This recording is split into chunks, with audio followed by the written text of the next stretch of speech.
সমাবেশ, শেরপুরের সমাবেশ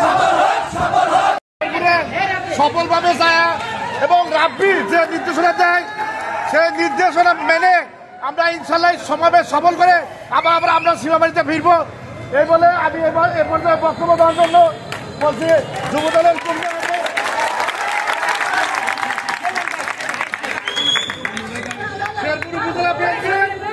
শেরপুর উপজেলা বিএনপির সহসভাপতি জেলা বেলাল কাকাকে উপদেশমূলক কিছু বক্তব্য দেওয়ার জন্য অনুরোধ করা গেল। বিসমিল্লাহির রহমানির রহিম। সবাই ভালো আছো তো? আজকে তোমাদের কর্মী সমাবেশে তোমরা এখানে স্বতঃস্ফূর্তভাবে যোগদান করতেছো। আলহামদুলিল্লাহ, তোমরা যত ছেলেপেলে এখানে এক জায়গায় হয়েছো আমরা অত্যন্ত খুশি।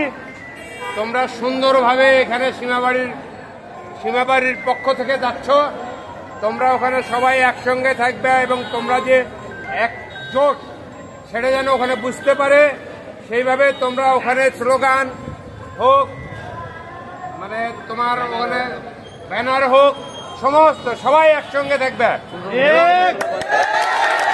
শৃঙ্খলা বজায় রাখবে এবং শান্তিপূর্ণভাবে তোমরা ওখান থেকে ফিরে আসবে। এই বলে আমি আমার বক্তব্য শেষ করছি। ধন্যবাদ। ভালো থাকবেন।